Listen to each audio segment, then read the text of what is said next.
Friends, welcome to my channel. और आज जो कहानी हम लोग सुनने वाले हैं वो है द ओपन विंडो की। तो ये कहानी लिखा है एच मुनरो ने, जो कि एक बहुत बड़े शॉर्ट स्टोरी राइटर थे। और उनकी कहानियाँ अक्लमंदी और इंटेलिजेंस के लिए काफ़ी फेमस थी। उनको कई बार वो एक स्कॉटिश राइटर थे और उनका पेन नेम था साकी। और उनकी स्टोरीज़ को कई बार ओ हेनरी की स्टोरीज़ के साथ भी कंपेयर किया जाता था। तो चलिए स्टार्ट करते हैं आज की स्टोरी। तो आज की स्टोरी काफ़ी इंटरेस्टिंग और काफ़ी फ़नी है, आप लोग को काफ़ी मज़ा आएगा सुनने में। तो ये कहानी है मिस्टर नाटल की और एक छोटी 15 साल की लड़की वेरा की। तो मिस्टर नाटल को एक एंग्जाइटी रिलेटेड इश्यूज होते हैं, यानी कि घबराहट, बेचैनी। तो उनकी सिस्टर उनको रेकमेंड करती है कि आप क्यों ना रूरल एरिया यानी कि गांव की तरफ चले जाए, थोड़ा अपनी मन की और दिमाग की शांति के लिए। और वो लेटर ऑफ इंट्रोडक्शन उनको दे देंगी। लेटर ऑफ इंट्रोडक्शन एक लेटर हुआ करता था जिसमें कि ये लिखा होता था कि वो इस आदमी जो तुम्हारे घर आया है उसे जानती है, और उसमें उनका एड्रेस और नाम वगैरह लिखा होता था। तो वो उनकी बहन मिस्टर नाटल को लेटर ऑफ इंट्रोडक्शन पकड़ाती है और मिस्टर नाटल निकल जाते हैं रूरल एरिया में। और जैसे ही वो घर उनके पहुंचते हैं मिसेस सेपल्टन और मिस्टर नाटल की बहन एक दूसरे को जानती होती है, इसीलिए मिस्टर नाटल की बहन लेटर ऑफ इंट्रोडक्शन देती है मिसेस सेपल्टन के लिए। तो मिस्टर नाटल जैसे ही मिसेस सेपल्टन के घर पहुंचते हैं तो वहाँ वो देखते हैं कि एक 15 साल की लड़की दरवाज़ा खोलती है। वो 15 साल की लड़की होती है वेरा। ये लड़की के बारे में मैं तो आपको आखिरी में बताऊंगी कि ये लड़की होती कैसी है, ये क्या करती है, जिसकी वजह से ये स्टोरी लिखी गई है। ठीक है, तो उसके पहले मैं आपको बताना चाहती हूँ कि ये लड़की दरवाज़ा खोलती है और मिस्टर नाटल को बोलती है कि आप बैठिए थोड़ी देर में, मेरी आंट ऊपर अपस्टेयर्स हैं यानी कि ऊपर हैं, वो आएंगी थोड़ी देर में। और मिस्टर नाटल बैठे रहता है। दोनों काफ़ी ऑकवर्ड सिचुएशन में रहते हैं क्योंकि दोनों ही एक दूसरे को बिल्कुल नहीं जानते। और फिर बातचीत का सिलसिला शुरू होता है। वेरा मिस्टर नाटल को पूछती है कि क्या आप यहाँ पे किसी को जानते हैं? तो मिस्टर नाटल जवाब देते हैं किसी को नहीं। तो फिर वेरा पूछती है क्या सच में आप किसी को नहीं जानते? इस बात पे आप लोग प्लीज स्टूडेंट्स फ्रेंड्स गौर कीजिए। तो मिस्टर नाटल बोलता है कि नहीं, मैं यहाँ किसी को भी नहीं जानता। ठीक है, और आगे चल के वेरा बोलती है कि क्या आप ये ओपन विंडो देख रहे हैं? वो दोनों जहाँ बैठे होते हैं उसी के ऑपोजिट साइड पे एक फ्रेंच विंडो होती है। तो फ्रेंच विंडो बेसिकली एक लंबी बड़ी विंडो होती है जो एक नॉर्मल विंडो से बड़ी होती है।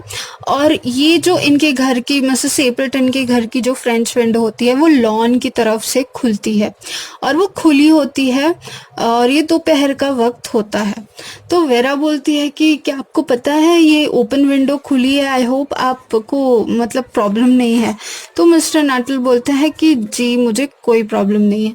तो वेरा आगे बातचीत करना चालू करती है। तो मैं पहले ही बता दिया था मैंने कि वेरा एक 15 साल की लड़की होती है।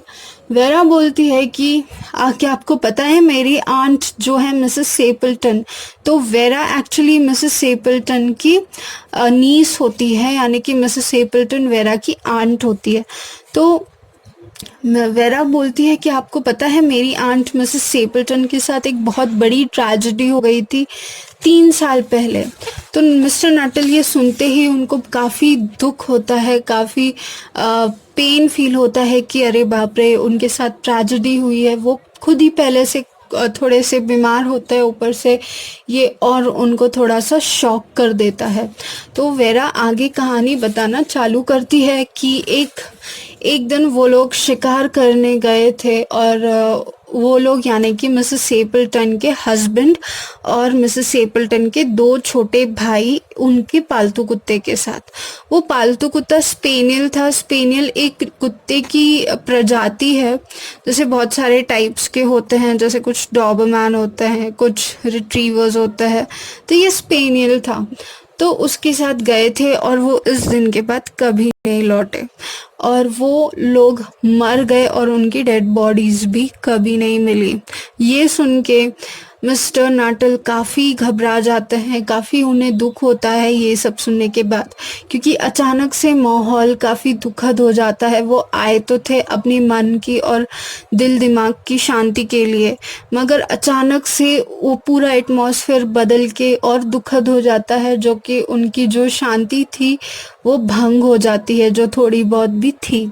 और उनको ज़्यादातर तो खासकर मिसेस सेपल्टन के लिए बुरा लगता है, क्योंकि जो वेरा बताती है वो आगे काफ़ी शॉकिंग होता है। वेरा ये कहती है कि क्या आपको पता है मिसेस सेपल्टन अभी तक ये फ्रेंच विंडो खुली रखती हैं, क्योंकि उन्हें अपने मन में, अपने दिल में लगता है कि एक ना एक दिन मेरे हस्बैंड और उनके 2 छोटे भाई उनके पालतू कुत्ते के साथ लौटेंगे।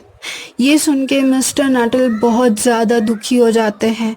वो सोचते हैं कि कितनी डिल्यूजनल है ये लेडी।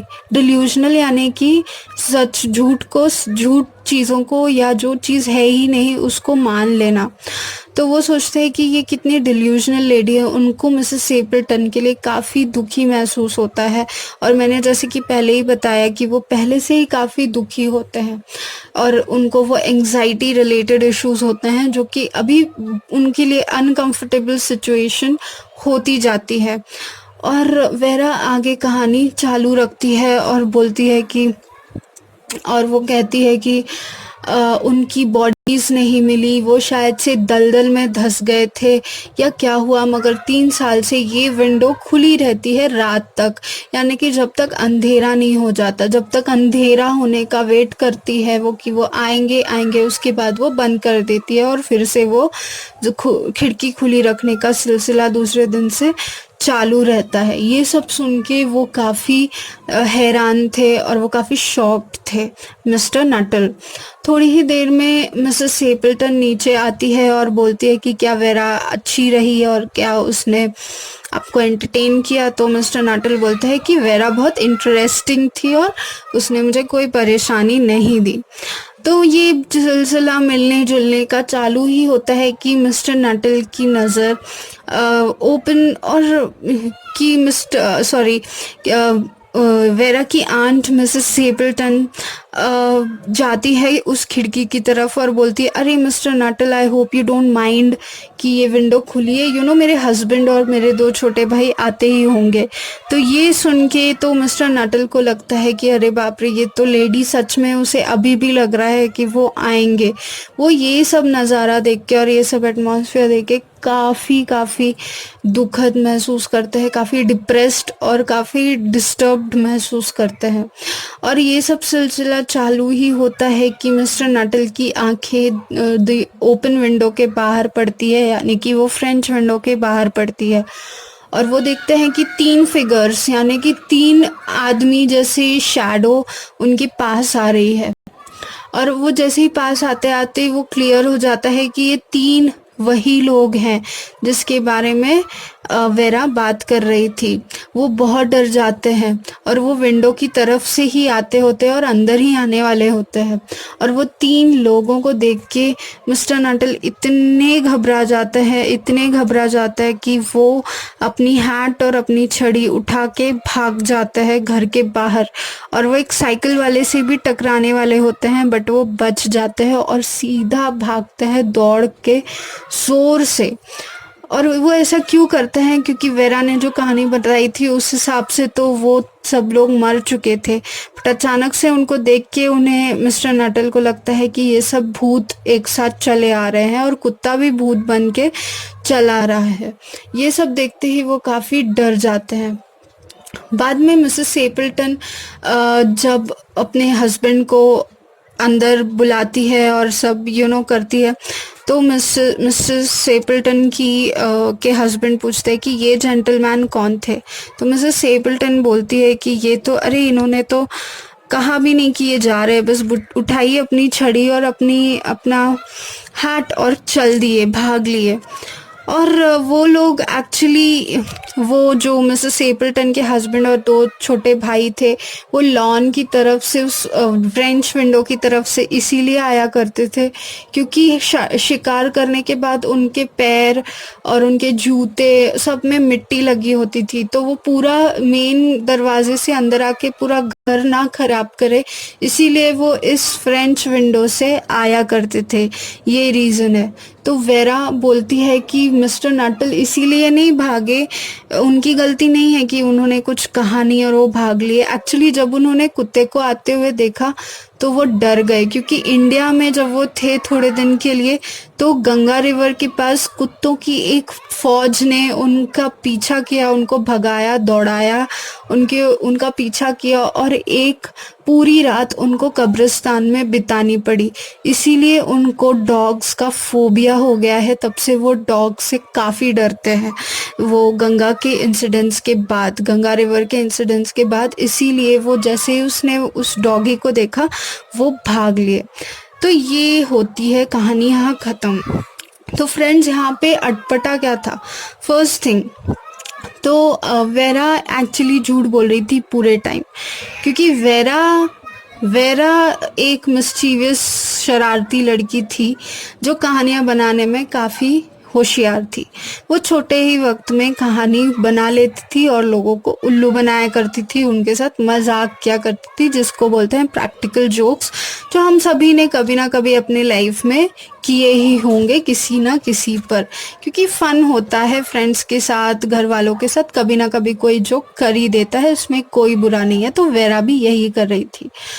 तो उसने ये मिसेस सेपल्टन के हस्बैंड और दो भाई की कहानी झूठ बोला, क्योंकि वो मजाक करना चाहती थी, मज़े लेना चाहती थी, वो बस एक प्रैंक करना चाहती थी, एक सादे अल्फाज में बोलूँ तो एक्चुअली में वो उस चीज़ को ज़्यादा एम्फसाइज कर रही थी कि क्या आप किसी को जानते हैं यहाँ पे, क्योंकि वो जानती थी कि अगर ये किसी को यहाँ जानते होंगे तो वो पकड़ी जाएगी, बट अगर ये किसी को नहीं जानते तो इन्हें क्या पता कि इसकी फैमिली हिस्ट्री में क्या हुआ। तभी उसने सोचा कि वो उन्हें प्रैंक करेगी ये सब कहानियाँ बता के। बट स्टूडेंट्स, फ्रेंड्स, ये कहानी में जो मिसेस सेपल्टन के हस्बैंड थे, कोई मरा नहीं था। ये वेरा ने अपनी मनगढ़ंत कहानियाँ मिस्टर नटल को सुनाई। ओके, और सेकंड थिंग, वो रिवर गंगा वाली बात, जहाँ रिवर गैंजेस के पास बहुत सारे कुत्ते, पराया डॉग्स लिखा है स्टोरी में, पराया मतलब कि स्ट्रे डॉग्स, मिस्टर नटल का पीछा करते हैं, बट एक्चुअली में ऐसा कुछ हुआ ही नहीं था। वेरा अपने आप को बचाने के लिए एंड में भी झूठ बोल रही थी और प्रैंक कर रही थी, और यही सब देख के वो भाग गए और वो काफ़ी डर गए। तो स्टूडेंट्स, इससे हमें क्या सीख मिलती है? हमें ये सीख मिलती है कि हमें मजाक करना चाहिए, हमें हंसी मजाक करना चाहिए, प्रैंक करना चाहिए, मगर एक छोटे लेवल में, इतने लेवल में भी आगे नहीं बढ़ जाना चाहिए कि एक कोई सामने वाला इंसान डर जाए या फोबिक हो जाए या टेरराइज हो जाए या बहुत ज़्यादा डर जाए। ठीक है, तो इसका ख्याल हमें रखना चाहिए। तो बाकी जो स्टोरी है वो तो काफ़ी ही इंटेलिजेंटली लिखी गई स्टोरी है। अगर आप एक वर्ड, एक सेंटेंस को देखें, जो एंड में राइटर ने लिखा है वो है, romance at short notice was her speciality. तो रोमांस एट शॉर्ट नोटिस का मतलब है कि छोटे से टाइम में, राइटर का यहाँ मीनिंग है कि छोटे से वक्त में कहानियाँ बुन लेना। तो वेरा की ये एक क्वालिटी थी कि वो एक छोटे टाइम स्पैन में काफ़ी मनगढ़ंत कहानियाँ वो बुन सकती थी, वो बता सकती थी। तो उसी एक्सप्रेशन या उसी चीज़ को H.H. मुनरो ने रोमांस एट शॉर्ट नोटिस का एक सेंटेंस या एक चीज़ दी है, मतलब उसे कंपेयर की है। ठीक है, और ये एक एक्चुअली एक ह्यूमर है, और ये थोड़ा सा ट्विस्ट भी है, प्लॉट ट्विस्ट भी है इसमें ह्यूमर भी है। हमें हंसी भी आती है कि कैसे एक छोटी बच्ची लोगों को या मिस्टर नटल को उल्लू बना देती है, बाद में मिस्टर सेपल्टन और उनके हस्बैंड और सबको भी उल्लू बना देती है। तो इसी के ऊपर ये स्टोरी है और इसमें एक जोक है, इसमें इंटेलिजेंट ह्यूमर है और इसमें ये भी है कि जो शॉर्ट नोटिस पे उसकी भी क्वालिटी दिखाई गई है कि कैसे कुछ लोग काफ़ी कम टाइम में बहुत कुछ सोच के और बहुत कुछ लंबी लंबी कहानियाँ गढ़ लेते हैं। तो स्टूडेंट्स, आई होप आप लोगों को ये कहानी समझ में आए। अगर आपको मेरा ये वीडियो अच्छा लगता है तो प्लीज़ सब्सक्राइब बटन दबाइए और बेल आइकन दबाना ना भूले। लाइक करिए, शेयर करिए, सब्सक्राइब करिए। Thank you students and friends. हम लोग मिलेंगे अगले वीडियो में।